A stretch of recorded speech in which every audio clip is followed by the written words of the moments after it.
So next on our agenda is called Reinventing the Wheel, Machinery Past, Present, and Future.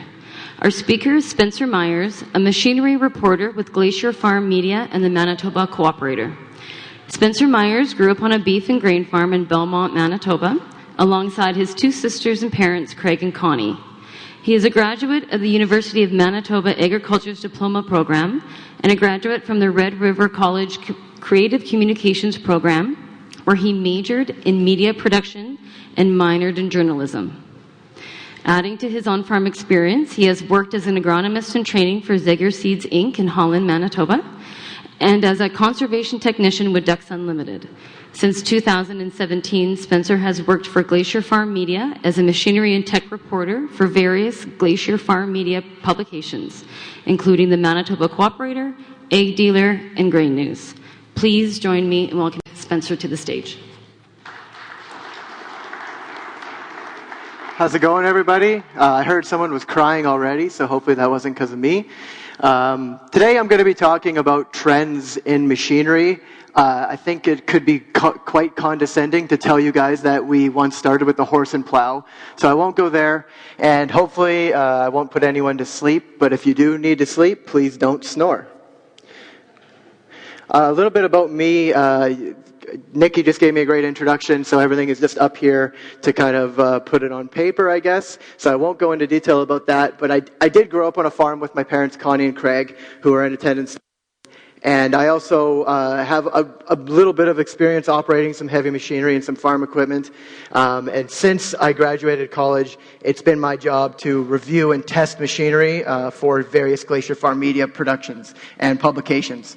So part of my job is creating testing videos, part of my job is doing editorial, part of my job is doing reviews, a little bit of everything.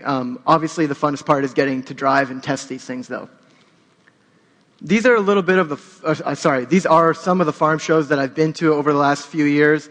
This just kind of shows that I've seen some different things, not only in Canada that are going on, but things all across the world. I'm very aware that people in Ontario farm quite differently than how we farm here. We farm differently than how they farm.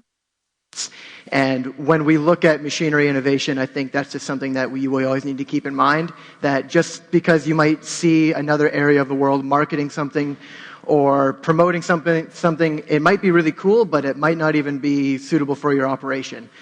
So this just shows where we've been as a Glacier Farm Media team. My main job was assisting Scott Garvey, which is a pretty familiar name if you've ever read a lot of machinery reviews. Scott is, he was the editor of Grain News magazine and Country Guide up until recently when he decided to actually step away and retire.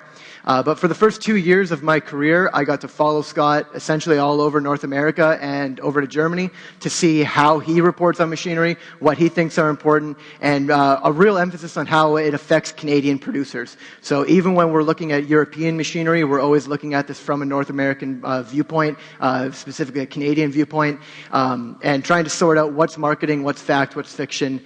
And a lot of my talk today on the trends will sort of go over that. I'm not going to try to overly promote too many specific companies, but I will let you know about some cool products that I think are in the market, and I will be a little cynical about some data products that are on the market. So as long as we're upfront about that. These are just some of the farm shows I've attended over the years. This is at the Ag in Motion Farm Show. Every year, the demonstrations are the main thing that people seem to be coming for this show. Similar to other farm shows, there's a lot of exhibitors and promotion of products and stuff, but the demonstrations seem to be the real meat and potatoes of these events. And as you can see, the crowd seem to really enjoy these parts of the farm shows as well. This is a corn demonstration in Woodstock, Ontario. Now, they were testing with plot equipment, so you can probably see in that picture the equipment is pretty small.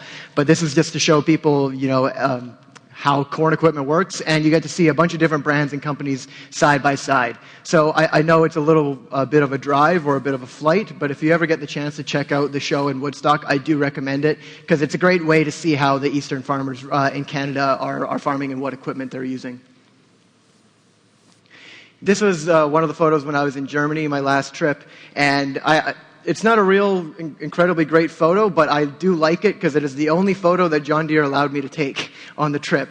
It was the first time that I had ever worked on a story under embargo, and I was doing a factory tour. Apparently they had had issues with journalists in the past, kind of sneaking some photos or basically doing things that they weren't supposed to be doing. And I was flown all the way to Germany, and this was the only photo I had to prove it. This is a quick outline of today's talk. Like I said, I'm going to be focusing on trends. I'm not going to be focusing on too many specific machines, but I will be salt and peppering some different innovations and important technologies throughout these trends that you see on the screen right now. First one we'll look at is 100 years ago, and we'll look at a little bit of the history of the John Deere company. John Deere, as we all know, is bloomed into one of, if not basically the biggest agricultural and turf company in the world. It's a household name, whether you're in farming or whether you're not in farming. And I think just looking back at where they were at maybe a century ago is kind of an interesting jumping off point. After that, we'll look at some game changers, and these are just key innovations, big steps that we've made forward and important technology that have helped us make these steps.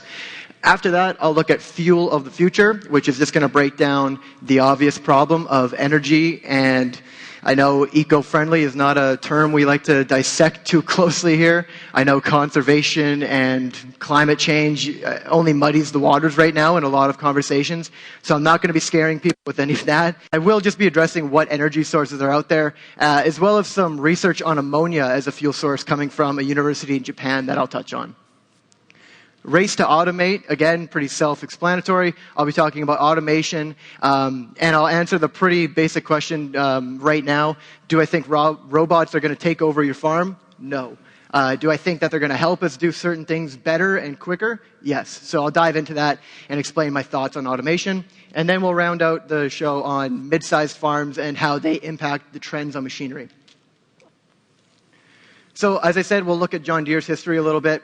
This is nothing crazy, but I just thought this was kind of cool to see where the logo was. This is the logo that was used in 1912 till 36, and then fast forward to now, graphic design has improved. 100 years ago, John Deere, let's look a little bit at where they were at. So in 1937, John Deere made his first plow. Back then, the company was called Deere & Company. Fast forward to 1918, and John Deere paid just over $2 million to buy the Waterloo, I don't want to say this wrong, the Waterloo Gasoline Engine Company, and that includes their Waterloo Boy tractor. Now that's a kerosene-powered tractor. I don't think I'm shedding any unknown light here, but it is an interesting purchase. And if you look at where they were at 100 years ago, now we look to John Deere, and we can see that, starting with this machine on the screen right here, it has turned into one of the biggest companies in the world. And this photo is just kind of a cool photo.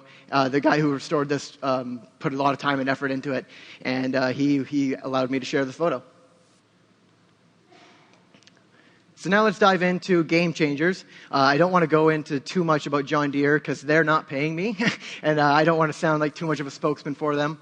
I really tried to find some background information on this, and I tried to solidify it. So I will start off this next sentence by saying it is a rumor, but at the time of the purchase of the Waterloo Boy Company, it's rumored that John Deere's CEO was saying that the horsepower race isn't a thing to worry about, and that we're always going to be using the horse as the main source of power. And I think it's just kind of funny to see how wrong that prediction was.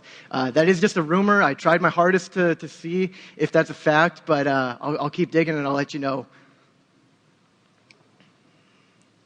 These are the specific types of technology I'll go into. High horsepower tractors, GPS, and auto steer. I'm not going to talk very much about auto steer. It does what it says. Drones, I think those are really important, but I think they're important for reasons that we're maybe not thinking of. Data systems, again, I think there's a lot of overhype in this industry. I think a lot of people are overpaying for data systems, but that doesn't mean that they're unnecessary. So that's what I'll be talking about there. And I'll be balancing that with expertise from Corey Wilness, who's the president of Crop Pro. And actually, his company designs the swap maps that you've heard other presenters talking about earlier today. And then I'll end it with some testing equipment and why that's important. So high horsepower tractors, I think we all can understand why that is an innovation in farming's history. We wouldn't be farming 8,000 acres if we still had to rely on horse and plow or even just smaller pieces of equipment. Letting people get up to sizes of 80, 90, 100-foot drills and having the tractors to pull this is simply is a very simple innovation to explain, but obviously worth noting. We wouldn't have farms of this size, and we wouldn't be farming the types of crops that we farm without the invention of these high horsepower tractors that are simply commonplace now with, I would hesitate to say every operation, but almost every large-scale commodity operation has at least one or two high horsepower tractors. The harvest window is getting shorter, and that's one factor that's making equipment bigger. The farms are bigger, but you still need to have proper management, which is where things can get kind of muddy in terms of bigger isn't always better in terms of machinery. If you're looking at variable rate applications, you might not want a 120-foot drill if a 30-foot drill might provide you more detail or more maneuverability. So there's some factors that are starting to come into the play and kind of complicate the equation of machinery simply always getting bigger. For a while, that was the trend, but now companies are looking for development in variable rate technologies, and for large equipment, that is difficult. So that is some of the trends that's dictating these are some of the factors dictating this trend. Now, this is just to emphasize the point of the high horsepower tractor being commonplace. This is my friend Christian Wittink. He allowed me to come to his farm for a day earlier this year in Cypress River, Manitoba, and I was watching him seed. He was doing some custom seeding of wheat that day, and this is just his seeding setup that he was using for the 2019 crop year, and they're just kind of standing up there. You can barely see them. And the photo is really dark, but that's a Case IH Steiger. So, I think if we would show this photo to maybe people who were farming 50, 60 years ago and say, this 23-year-old knucklehead is somehow driving this $500,000 worth of equipment, no offense, Christian, I think it would be pretty impressive to show people just where the average farmer is at. Another tractor that isn't necessarily an innovation in itself, but it has some technology on it that I think is really interesting, and it's meant to solve a very specific problem, and that's the Mechalak AS600. AS stands for Articulated Swing Loader. So if you picture a normal bucket loader, usually the maneuverability is pretty limited, and when you lift that bucket up due to the weight, the maneuverability is even less so. So with the Articulated Swing Loader, it actually allows you to pivot the loaded bucket, from 90 here to 90 degrees here, giving you 180 degrees of swivel. And as you can imagine, that just makes it a lot more maneuverable, way better for tighter spaces. And according to Mechalak, it's supposed to save you on time and fuel. I haven't seen any specific stats, but that could be quite easily measured if we had one to test. This is a photo of how that system works. So as you can see on the left side, a traditional loader, your stability drops as you have a load in the bucket and as you lift and try to move. The point of the Articulated Swing Loader from Mechalak is to solve that specific problem. So I know that this is a very big topic. I'm lumping a loader in with tractors. But the point of that is to show that there's so many different problems in the ag industry right now that manufacturers aren't just designing tractors and new implements in one way. Some designers are looking at very specific problems like, how do I make unloading and loading into a box truck, maybe for a feed lot, for maybe you're loading gravel, whatever you may be doing. But they're looking at solving that specific problem. And on the right side there, you can see how when the loader is up, and it can actually pivot right 90 degrees to its side. So you can imagine driving this loader up right beside a box, lifting, dumping, and then backing up. You are going to save a lot of time and a lot of fuel, not having to basically just back up all the time. So I thought that was interesting that Mechalak would just develop this one product, a whole new line of loaders to solve a really, really hyper-focused problem. So to me, that just kind of shows the interest that the manufacturers are taking in some of these problems, and they're not just throwing out new product after new product. That can happen in every industry, I'm sure, but the designers are really taking production and producer problems into a factor. So I'll talk a little bit about GPS now. GPS is really easy to explain, but I think it's worth noting just how much benefit it's bringing to the average operation and how commonplace GPS has become over the years. I know when we were farming around, it must have been 2008 or 2009, maybe a little bit before that, my dad was putting in a GPS unit in our tractor. And the thing that stood out to me the most was that he was just really excited. And I know that I was young and uneducated at the time. I didn't understand why a GPS was so cool. I just wanted to go hang out with my friends. But looking back now, I really understand why that was such an innovation and why it was so integral for our farm. A GPS doesn't have to work very hard to prove its value to you. It doesn't have to work very hard to convince you that you're saving money, and there isn't a lot of marketing and hype that goes to try and persuade you to buy it. It's very results-oriented. So buying a GPS unit, you immediately start to see that reduce in overlap, reduce in fuel costs, and reduce in input costs. So as I said, I know it's very commonplace innovation, but that has really stuck with me, how excited my dad was when we got a GPS unit, and how easy it was to install. For the most part, I know he probably had his own headaches, but he was able to, for the most part, install and set it up on his own. And now, most tractors come with these units built in.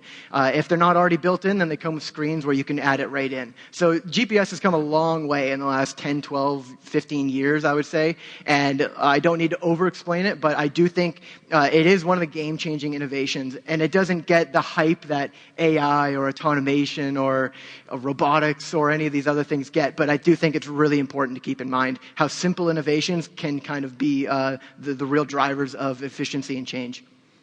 This is a Kubota M7 that I got to test last summer while I was in Saskatoon, and this is just a shot in the cab. As you can see, the GPS isn't on the screen right now, but it's got a monitor built right in. I like how these how these companies are doing this. I like how they're making it easier. Even if you want to use a third-party GPS, they're making mounts in the cabs. They're basically making this an everyday utility rather than making GPS seem like something you have to aspire to acquire or a really high-end thing. They're making it basically just as simple as a lug nut. You know, your tractor, you buy it, it comes with everything and GPS, whereas that used to not be the case. I won't regurgitate this too much, but as I said, the benefits of GPS are clear, but worth applauding. Low financial risk, high return on income. Obviously, that's very different depending on your operation and what you do, but a simple test on how much money you're spending on fuel and overlap on fields with GPS versus production years without that GPS is a very easy test to conduct, and you can start to see how a GPS is bringing direct ROI to your farm. They're easy to use, as I said, until you run into computer problems. I'm very aware that technician bills are skyrocketing as of late, and some of the computer issues are a big issue. But you can't sometimes foresee that. But for the most part, setting up a GPS unit, incorporating it into your operation is pretty simple. Proven benefit to the operation, as I said. It really doesn't need to convince you how valuable of a tool that it is. The results kind of definitely just speak for themselves. And a little note on auto steer. I don't want to talk about it too much because I do think it is simply a luxury. I haven't seen any data to prove that auto steer makes your operation more money. That's not to say that you don't need to buy these things or enjoy them when they come with your tractor, but I haven't seen any data. And if someone has, you can feel free to forward that to me after the presentation. But I haven't seen anything to prove that auto steer actually brings you financial gain. Now, the argument to me has always said that, well, Spencer, I don't have to turn around as much. I can do banking on my phone. You're not banking on your phone while you're on the auto steer. You might be, but if that helps you convince yourself that it's making you money, then that's okay. But I think it would just be better if we almost acknowledge that it gives you spare time. It gives you operator comfort. Maybe you're a little less mentally fatigued at the end of the day. But I know for myself, if I was farming, I don't know how much money I would be investing in auto steer systems, knowing that money could probably be better spent elsewhere. A big game-changing innovation right now is, and it's talked about a lot, is drones. So this is a high-end drone. I wouldn't expect most people to just go spend $2,000 on a flying toy, essentially. And they are pretty finicky to use if you've never used them before. So I would buy a cheap one first. But that's a high-end drone. It has the best video capturing on the market right now. And the big thing with drones is that I think they're just an amazing scouting tool. I think there's talks and prototypes out there right now for spraying type drones, and I think those are going to be great for spot applications, but I really don't see the future being taken over with 10 spraying drones flying in your crop. I think these are really going to come into place, at least in the next 4 or 5 years. I think more farmers are going to buy them specifically for scouting and record-keeping purposes, and I'll go into a little bit of detail why I think that's going to be the case. So drone technology is still new, but it's old enough that, as most consumer technology, the prices are really starting to plummet. The drone on the slide back here is, again, I said on the high end of things, but you can find a drone for about $500 that has a decent camera on it and at least the ability for image capture. As I said, I think it's going to be a great scouting tool. The ability to just capture HD images and not have to walk in your field. I know where I farmed, or where my parents farmed while we were little, we had a lot of close-by fields, and I can just imagine right now, if I had a drone and we wanted to go scout, I know it's not as accurate as picking it up and looking at it with your hands, but if you want to just get a broad sense of what's going on in your crop, you could park at a cross-section of a road. Maybe you've got 3 fields on either section of a road. Without even moving your truck, you could get a really good idea of what those crops are looking like and look for any basically broad spectrum color changes, any big pattern stuff. And then you're still going to have to send boots on the ground to go hyper-analyze that problem and see what's actually causing the issue. But the drones are just a great way to save time, and playback is a big factor for this. I don't know how many people are considering this, but just the ability to get back to the house and just re-watch what you just did. It's a big, big benefit, and memory is not as accurate as we would like to believe that it is. And I know myself, when you're pulling quotes for when I'm doing articles or something, I think that I remember what they say, and then I listen to the tape and I'm way off. So I imagine the same could be probably said for when we're scouting crops. And we might even be blowing issues out of proportion. Maybe we look at a thing and we think it's worse than it is, but maybe having a few hours to process that, have a cup of coffee, go back and look at your data that you took this morning or the photos that you took this morning. Maybe it'll give you a clearer picture. So I can't tell you how the scouting will go, but that's why I see this being such an important scouting tool. And then I also see drones being really important for variable rate technology, for variable rate treatments. So I'll go into specifics about why. I don't think that right now it's a possibility for farmers, A, to want to give up control of their spraying, B, to learn how to handle not only one drone but multiple drones, and C, convincing the public that these things aren't going to just take over and kill everyone. I think it's going to be a long time till we see swarm technology of drones being used in commercial agriculture. In terms of research, there might already be test trials going on for that, and I know that while I was in Germany, I have seen prototypes of spraying drones that are quite literally the size of a Volkswagen Beetle. Those aren't in production, those are just prototypes, but people are working on this. But as I said, where I see it applying to the average Canadian farm, I see a lot of people in the next few years. I think it would be worth it picking up a drone, even in terms of scouting, and if there's a way where you can write it off for a farm expense, then that would be awesome. But even if it's just a cool toy for your kids that maybe you get to use during the summer, I think it's worth considering.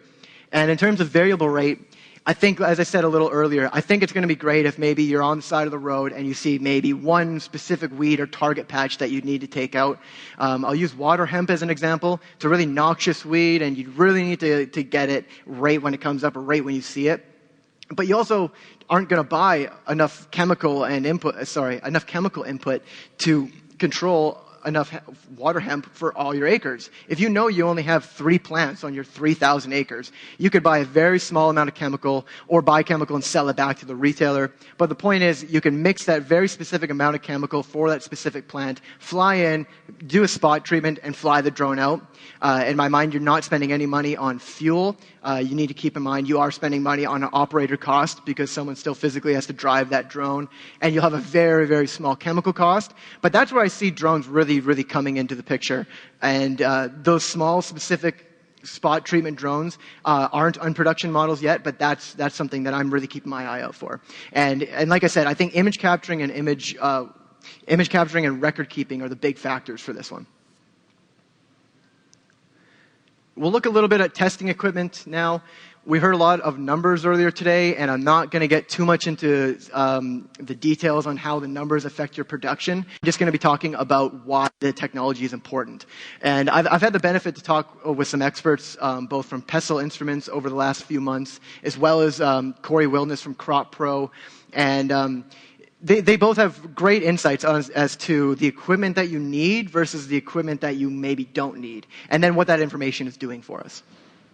So soil probes are a great example. I think they kind of fit in the same category as GPS in the way that they don't really need to prove their value to you. They're very straightforward, and the data that they provide can be directly translated for your seeding or your fertilizer applications. And obviously knowing more detail about your soil moisture is just going to be giving you more information to make better informed decisions. So soil probes, I think, are the equipment was very expensive, but now, obviously, the prices are coming down.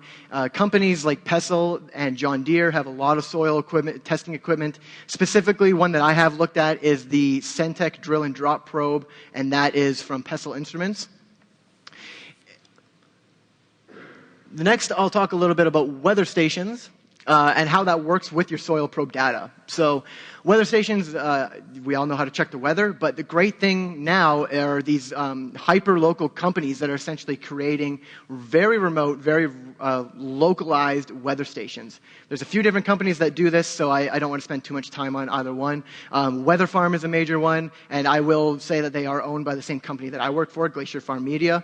And there's a few other networks that I suggest looking into, but that is just one. And the idea is that you use technology from a company like Pestle, and you set up a remote weather station. This can show you in real time your wind speed, your precipitation, your snowfall, whatever it might be, in real time. And why is this important? It's just a lot more accurate. It's not necessarily more important than the information you would get from a weather station or from the weather network, but I can safely say that it's a lot more accurate, and it's going to apply to your operation a lot more. A good example that I heard from my friend Christian Whitting is he was talking about these weather stations when I interviewed him a few months back, and he put it in a perfect way, and just saying, maybe you want to spray and it's windy at the yard, but your field is 10 kilometers away, which is very realistic for a lot of our operations around Canada.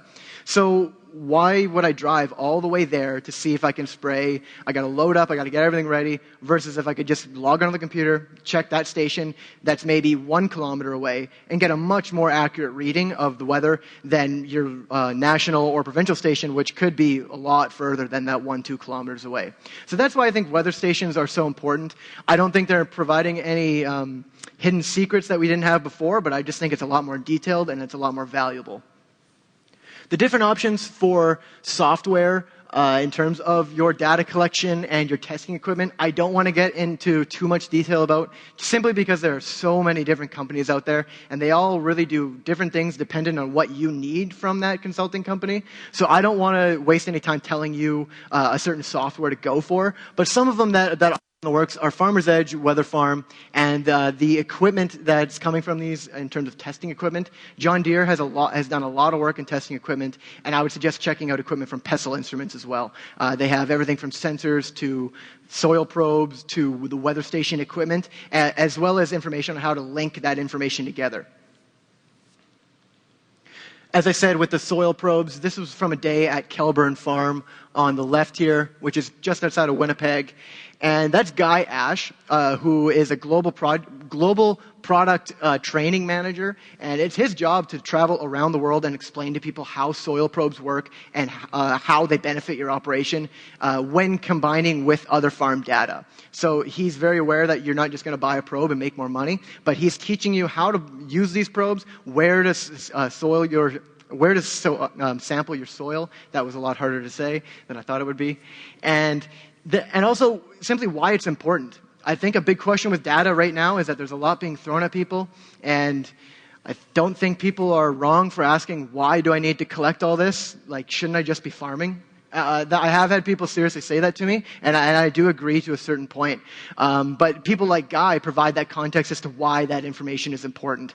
So Guy's information can be found online. I don't have permission to give his contact information out, but I would suggest reaching out to him if you have questions on how soil probes work and how it can be combined with weather station data. The probe that I mentioned is called the Sentech drill and drop probe, and that's because you literally drill a hole and you drop it in. This doesn't require a slurry mix or anything like that. This tests your soil in real time, and it has different lengths available of testing length. So I believe you can get from 30 centimeters to 60 to 90, and there's sensors every 10 centimeters on that probe. So you're getting a pretty accurate reading. And something to keep in mind is that the Sentech drill and drop probe actually also measures your salinity as well. So it measures your temperature, your water, and your salinity at multiple depths, at all those different 10-centimeter depths. So when you compare that from, say, John Deere, one of the probes that I looked at from John Deere only collects the temperature and the actual moisture reading, whereas salinity is a big factor in terms of your EC and how your inputs can be absorbed.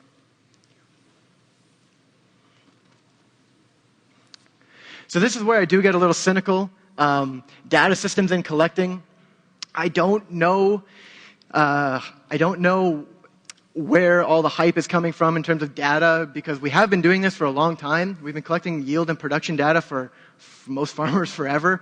And as most of the presenters stressed on earlier, financial performance data from either your farm or other farms has been widely available for close to 100 years, whether that's public source or your own information.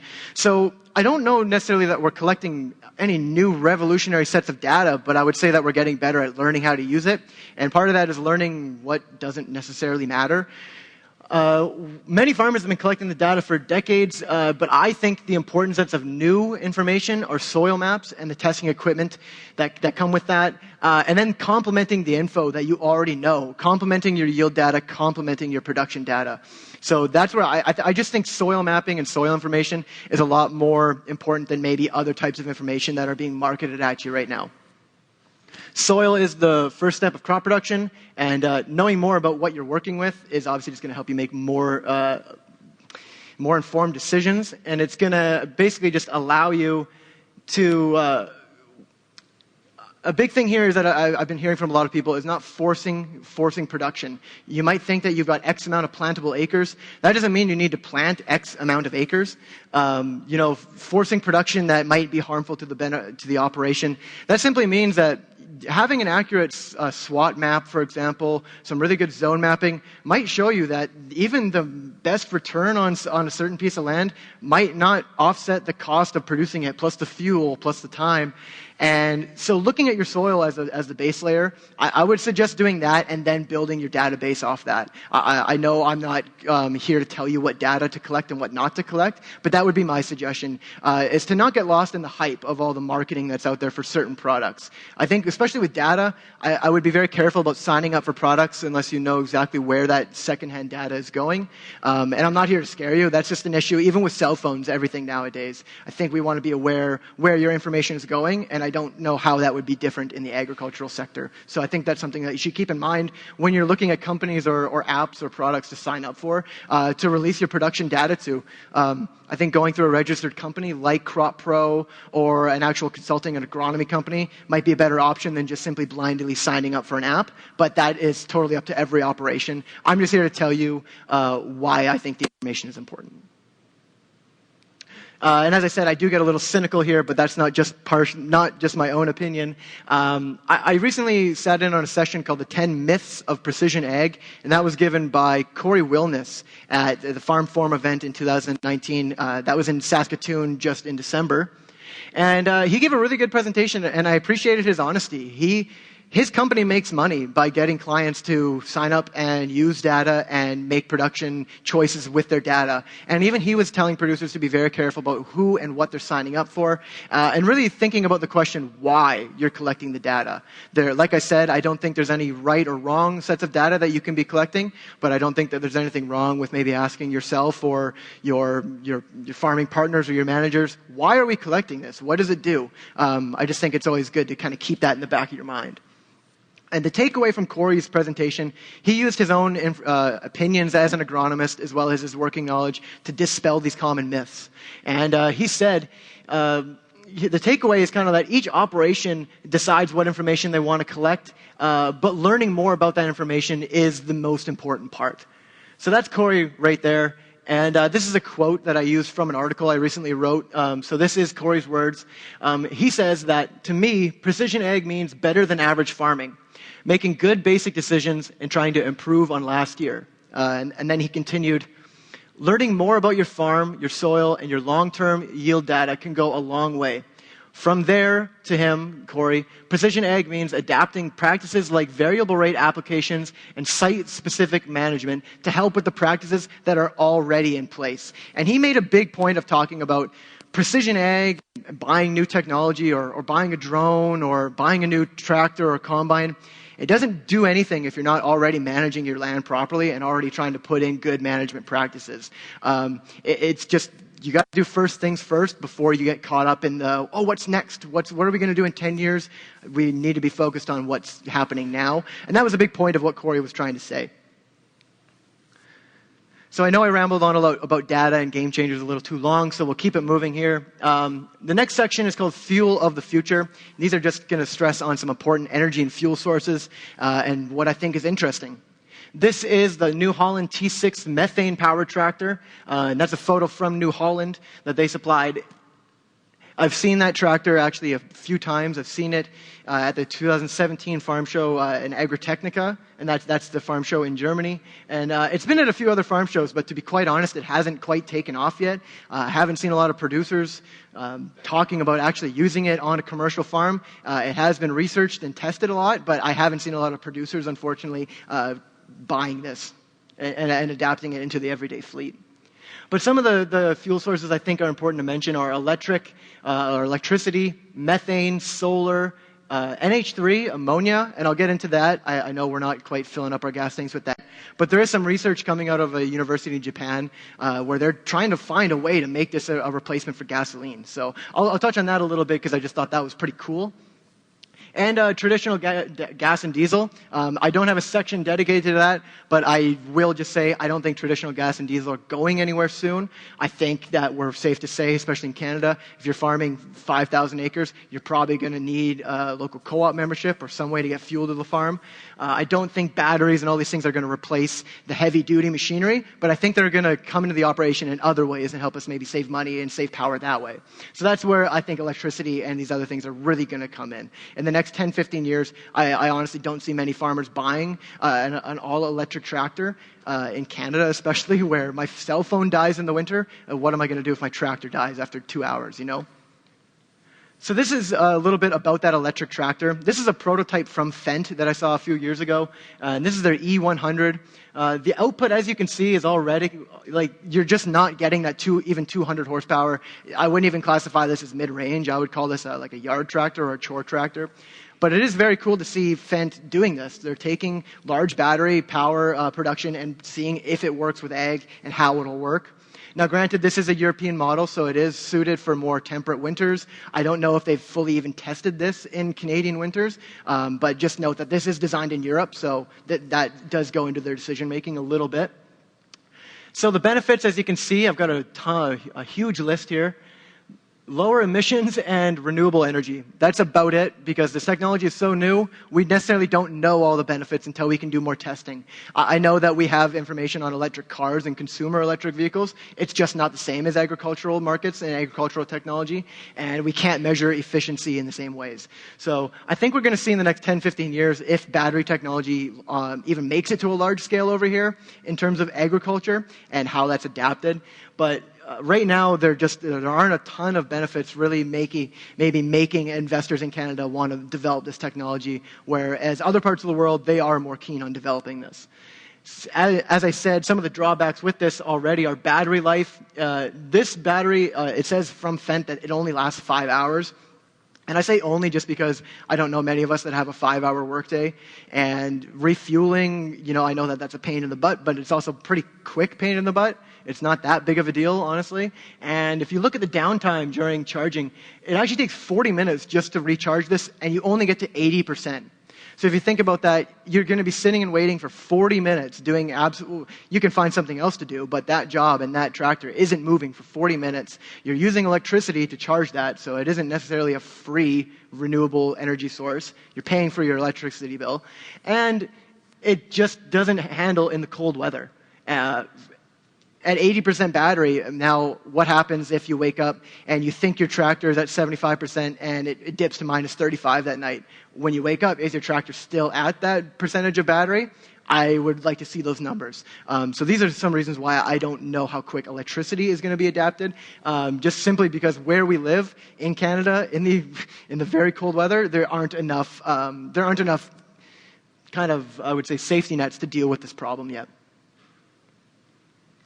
Back to the methane-powered tractor. I don't have a ton of info on this. Like I said, it actually has been around since before 2015. I know it was unveiled to the public at the 2015 Agritechnica Farm Show, and that's 5 years ago now. And like I said, it hasn't really taken off in the consumer market yet. I'm going to keep trying to follow this, and I really would like to find a farmer in North America who has one and is testing it, but we haven't had access to one yet. We know there are producers in Europe who are using it, and they say that they enjoy it, and they say that it does provide the same horsepower. But if you keep in mind, this isn't that big of a tractor. It is a mid-range. It only has 180 horsepower. And those measurements are coming directly from New Holland's tests. I haven't seen any third-party test information on this specific tractor. So these numbers are coming directly from New Holland. They're claiming that with their methane power, they have the same productivity as a diesel with 30% less operating costs. And they were pretty vague about breaking down exactly how they came to that exact number, 30%. But that's what New Holland is claiming. Solar is a big one. We see, I drive from Winnipeg to Brandon and to the Glenboro area a lot. And even in St. Claude, there's a farmer with a massive massive thing of solar panels set up. And I don't think that your machinery and your tractors or your car is going to be powered off solar right away. But I think it is going to be a great option, and it is a great option for just lowering your electricity bill and maybe contributing a little bit to the grid power. There's two different options with different solar panels in terms of commercial. And basically, you can do an off-grid system where you're generating your own power based only off the UV and the solar, or you can do a grid tie-in sort of option where you're supplying power back to the grid. That offsets your bill, and a lot of people have been finding their bills to be almost networking around zero after they factor in what they're getting as a kickback providing back to the grid. So there's different options in terms of where you are and how you would set up that solar power. The benefits are pretty easy to explain. It's renewable, and it will give you a little bit of price saving, but not immediately, because as you know, even a very small solar pack, even I do a lot of hiking and backpacking. I've been curious to see what a solar pack would cost for my backpack. Even those are around $200 to $300, and they barely work in the winter. So you can imagine how pricey a solar panel of this size could cost. I don't have any exact numbers because it would totally depend on the size of building that you're trying to power, totally depend on the land you have available. As you can see, this farmer had a whole section of a hillside dedicated for this. Maybe you don't even have that space. These are all factors that would affect that end cost of setting up a solar panel unit, but after that, you'd be able to factor out how long it would be until it starts paying off itself. And a lot of the companies that do solar installation actually provide that budget for you, so they can show you how quickly that investment is going to start turning around on you or for you. This is a little bit on ammonia as a fuel source. This is just the summary of a study from Kumamoto University in Japan. And this is I threw this in last minute because my editor, Scott Garvey, he mentioned that they had been doing tests on this a few years ago. And I had never heard of that, to be honest. I never dreamed that we'd be trying to power anything with ammonia. But they're trying. So the Japanese, they're a fun bunch, and they like to experiment with chemicals, I suppose, and ammonia is one of them. They're attracted attention in recent years as a carbon-free fuel that does not emit carbon dioxide. So for use as a fuel, it should have lower combustion temperature and produce only nitrogen, N2 gas, and water. So researchers have succeeded in developing a new catalyst that actually makes this possible, but there's some information that I'm going to show you after where this isn't nearly ready for production. They're not testing this in modern car engines or equipment engines. I just think this is really cool and something to think about for the future, that we only hear about a few of these different power sources, solar being a big one, battery, electricity being a big one, rechargeable everything. I've never heard anyone talking about ammonia as a power source, as a fuel source. So this is just pretty interesting, and this is a quote from that study. and they're saying NH3 has been drawing attention recently as a carbon-free alternative fuel. NH3 is a combustible gas that can be widely used as thermal power generation and industrial furnaces as an alternative to gasoline and light oil. So that's not quite in the work yet. As they said, they're developing a catalyst to make this into a viable fuel, but the research is going on. And I will note that this research did take place, this summary was published in 2018, so they probably have an update on this since then, but I couldn't find anything that was published and confirmed. They did have a side note, though. This isn't a perfectly clean burning fuel, as everything. It has its benefits, but also some drawbacks. And before they're even out of the testing phases, they have noticed that it's difficult to burn. It does have a high ignition temperature, even though they were trying to say that it might have a lower combustion temperature. And it generates harmful nitrogen gas. So, I don't know. You're either sucking in gasoline fumes or you're breathing in nitrogen gas. So, those are our options, I guess. One of the last sections now is race to automate. I'll touch on automation and where I think it's going to fit in the Canadian farming system. I don't think robots are going to take over everything. It is a scary thought, even for people who are enthusiastic about tech. But I think there's some really interesting stuff in the works. And the standout alone, I think everyone can probably assume, is the DOT unit. They've done great work. They've been researching and building this product for years. And now they're actually testing this and using it in both commercial and research farms. So there are farmers in Canada actually producing with a DOT unit this year. And if you're new to this product, I'm sure some of you might be, the DOT, that's the tractor itself. If you don't know what you're looking at, that's the power unit. So that's a diesel-powered unit, and it's a U-shape, as you can see, and it actually drives in and connects to your different implements. So you use this machine to both till, seed, you can use it to harvest. It's your all-in-one production machine using one tractor and then different implements that actually use the tractor as a platform. So that's what that is called. It's called the DOT platform, and it literally drives underneath an implement and picks it up. Now, if you're wondering where does the weight come from, where does the traction come from, this unit here actually uses the weight of the implement itself as the weight of the tractor and of the whole machine. So if you're picking up a seeder full of seed, that weight all helps sink in and give you traction. I haven't seen any footage of them having to tow one out, but I'm sure it's happened while we haven't been looking. This is DOT just testing in Arizona, and it's kind of hard to see in the photo, but the boom is spread out there, and that's a 30-foot boom sprayer that's attached, and I believe it's Pattison Ag who developed that technology in cooperation with DOT. So DOT is working with major companies, not only their own brand, to set this up so that you as a farmer could buy this and start farming autonomously. Now, I don't think every farmer is going to do this, and it is quite cost expensive. And it does not replace your traditional drill, and I'll get into that a little bit later. But it's very interesting, and it's very exciting to see in the testing phases. If you're ever at a farm show or a demonstration-type farm show where you can see the DOT working, and I believe there's a presentation on it tomorrow, so I would encourage you just to sit in on that and just see in more detail what the DOT is, because they can explain it a lot better than me. Will robots replace all of us? Nope.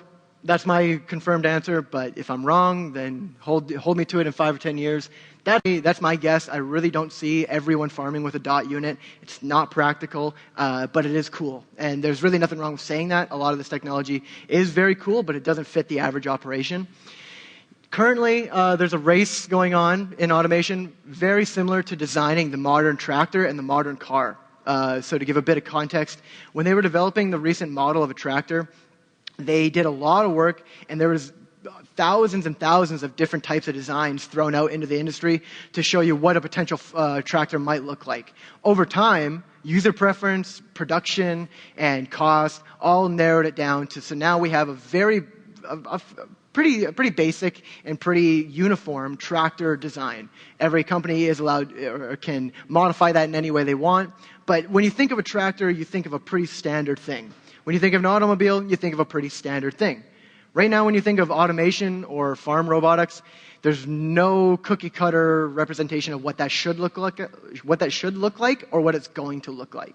So I think that's kind of where we're at right now. Automation is such a big term, and it encompasses so many things that are autonomous that we really don't know what, in one word, autonomy looks like on the Canadian farm.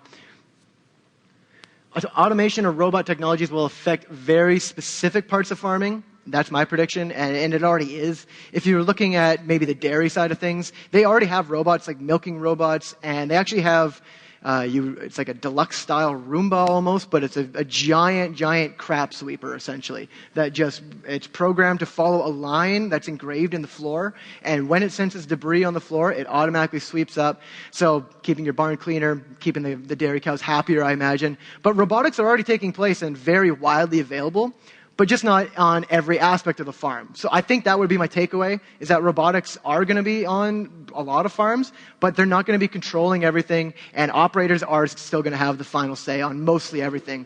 I see most robotics that are going to be adapted are very programmable and small-scale machines, kind of like the robotics that we see from de Laval and Lely specifically. Those are some dairy companies. So there's many different prototypes right now for automation, specifically in terms of tractors.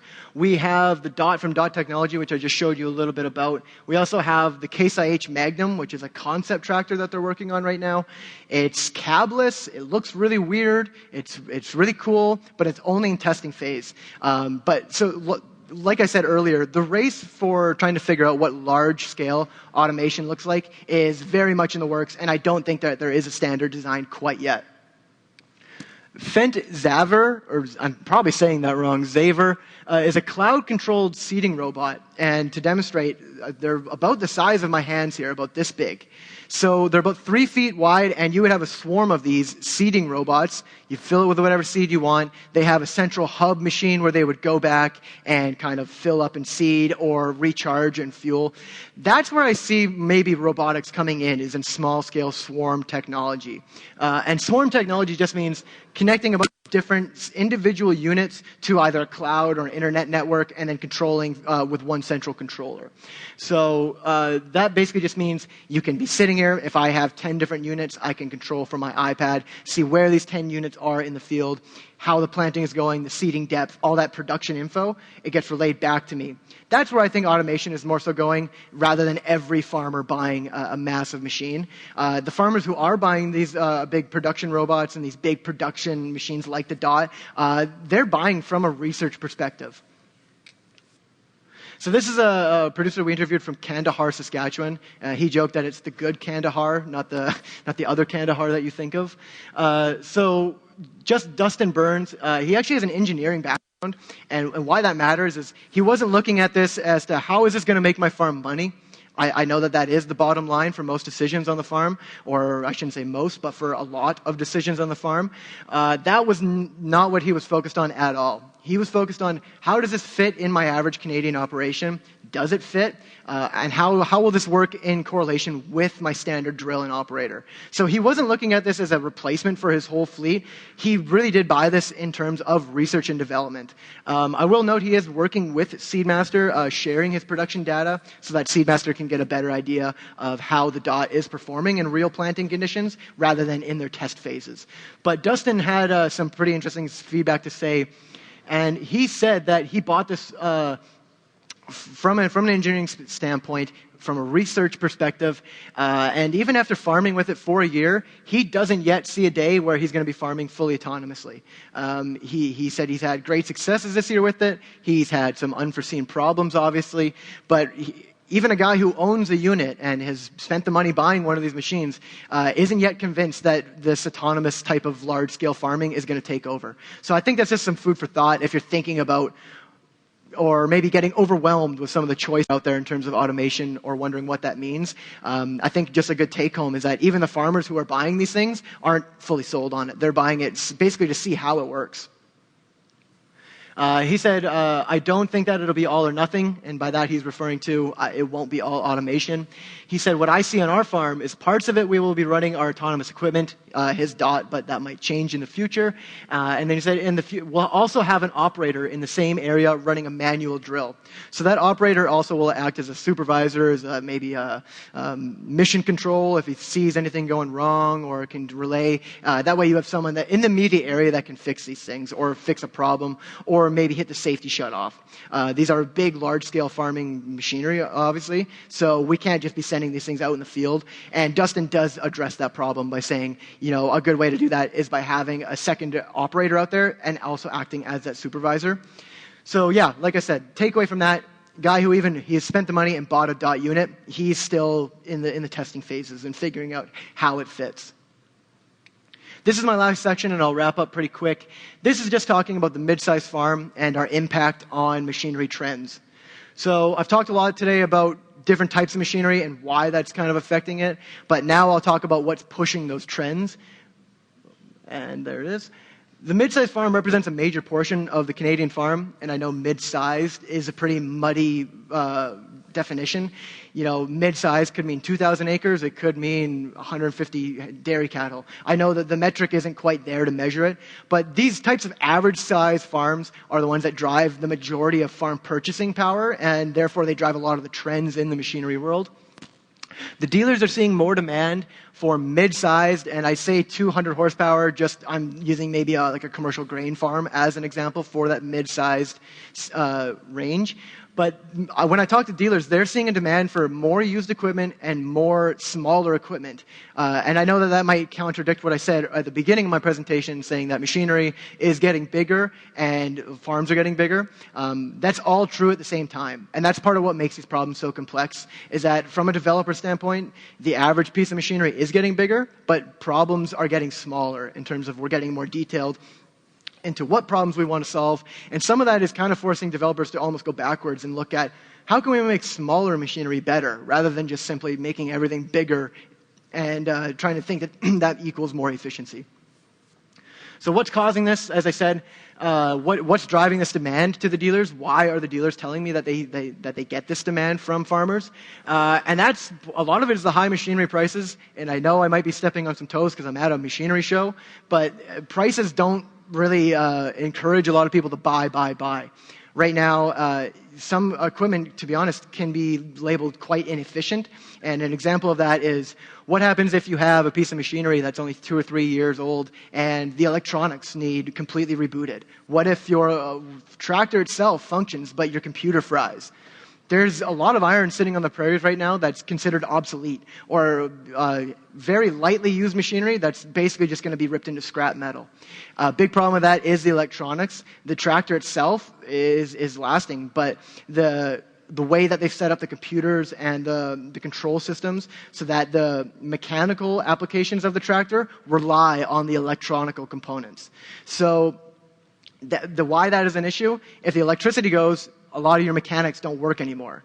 There's a lot of machinery sitting on the prairies right now that's never going to be bought and never going to be even looked at as a second-hand option because of this it's a very hyper issue, a very hyper-centric issue, I should say, meaning it's very, very specific. But that's a big thing. When you're paying $500,000 for a tractor and you can't use it after 3 or 4 years, that might not be a very efficient way to spend that money. Maybe you should look at a tractor that's 15 years older, less computer problems, less potential computer or electronic issues.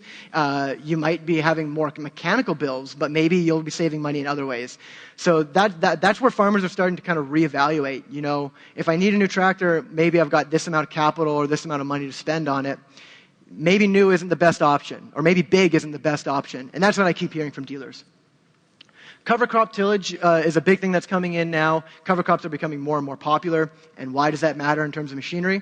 Well, that's simply because you don't need a 600 horsepower tractor to haul a little 15-foot drill or maybe just a quick high-speed disc. The big tractors help, but you don't need that. You don't necessarily want to buy used small, so producers are looking at how to make smaller machinery more versatile. And my next slide will go into that a little bit more detail. But as I said earlier, bigger doesn't mean better, especially for variable rate applications. If you're thinking of something in terms of your resolution, which is something I can define really quick, your resolution is how detailed a certain area is.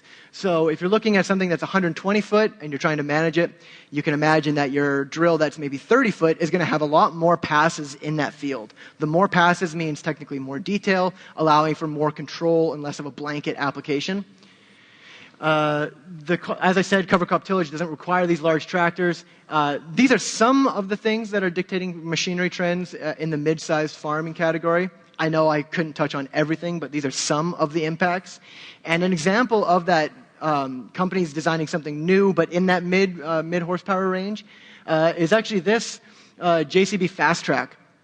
This photo was taken by a colleague of mine from the Western Producer. He was over at the recent farm show in Agritechnica, and when was that? That was November of 2019.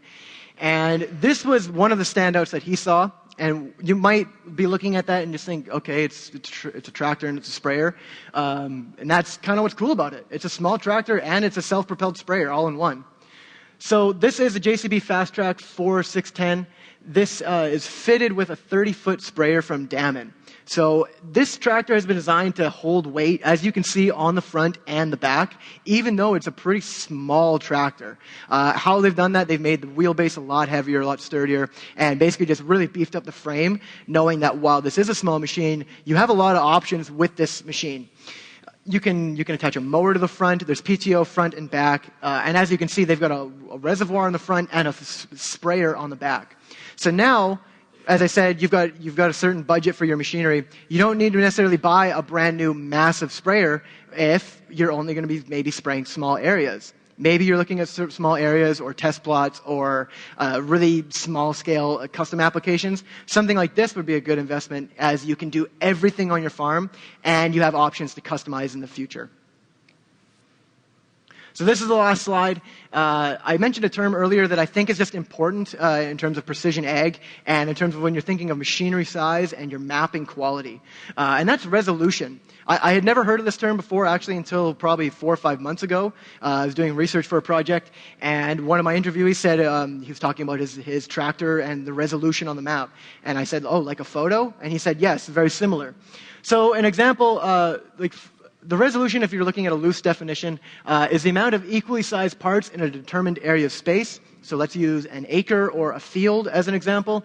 If you're looking at that, your resolution equals the number of implement passes in that field.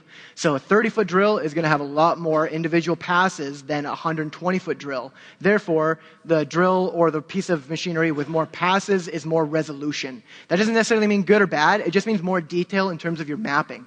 If you're trying to map something and you only get 5 paint strokes versus mapping and you get 10 paint strokes, you just have double the amount of detail. And if you're looking to compare that to something, a photograph is a really good example. If you're looking at resolution in a there we go. If you're looking at resolution in a photo, it's a total number of pixels. So that's a good representation. And I just think that's really important when you think of your variable rate applications. I know I've said that a few different times on relation to a few different types of machinery. That is a big trend that's been going forward, and it's only going to continue in the next few years, is farmers looking for ways to use variable rate applications without necessarily buying everything brand new variable rate. There aren't a lot of large-scale variable rate implements even available right now. Some are in the testing phase and some are in the development phase. So when you're thinking of resolution, that's when farmers are starting to decide maybe a smaller implement or smaller tractor might be better for certain areas.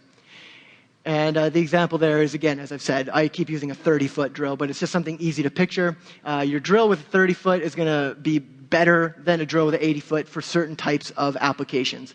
More passes with 30-foot equals more control and less of a blank application. It's better for smaller fields, and that's about it. So I know I blended a bunch of different topics in here today, and I threw a bunch of different individual pieces of machinery at you. If I missed anything really important, a key invention or a key prototype maybe that I just don't know about, I would love to hear about it. It's my job to find out what's going on in the industry and how it applies to the average farmer. So if anything, hopefully today I instilled a little bit of curiosity, let you know what's available in the market and how the average Canadian farmer is adapting some of these trends. I think we can get kind of lost in the marketing and the hype of certain technologies. And I know that I was pretty critical of the data collection softwares. I just think we only have so much money for every operation, and there's nothing wrong with trying to make better decisions, knowing that you only have a certain amount of money and a certain amount of maybe potential profit to make that. So I know that I threw a bunch of different topics today at you, but to me, these are some of the most important trends in agriculture, machinery, and buying habits from the Canadian farmers. And I will just give a quick thank you to Scott Garvey, because he gave a lot of feedback and a lot of critique on the narrative of the presentation. So a lot of the key points kind of came from research that Scott and I have done together. So if you have any questions, I'm at the show the next couple days. I think I went a little long here, so you guys can please let me know if I missed anything, and I'm around the show the next few days. And feel free to send me an email or send me a text. My information isn't up there. But yeah, my email is smyers@farmmedia.com. So I love to hear about story ideas and any feedback or any maybe potential innovations I might have missed in the presentation. Thank you.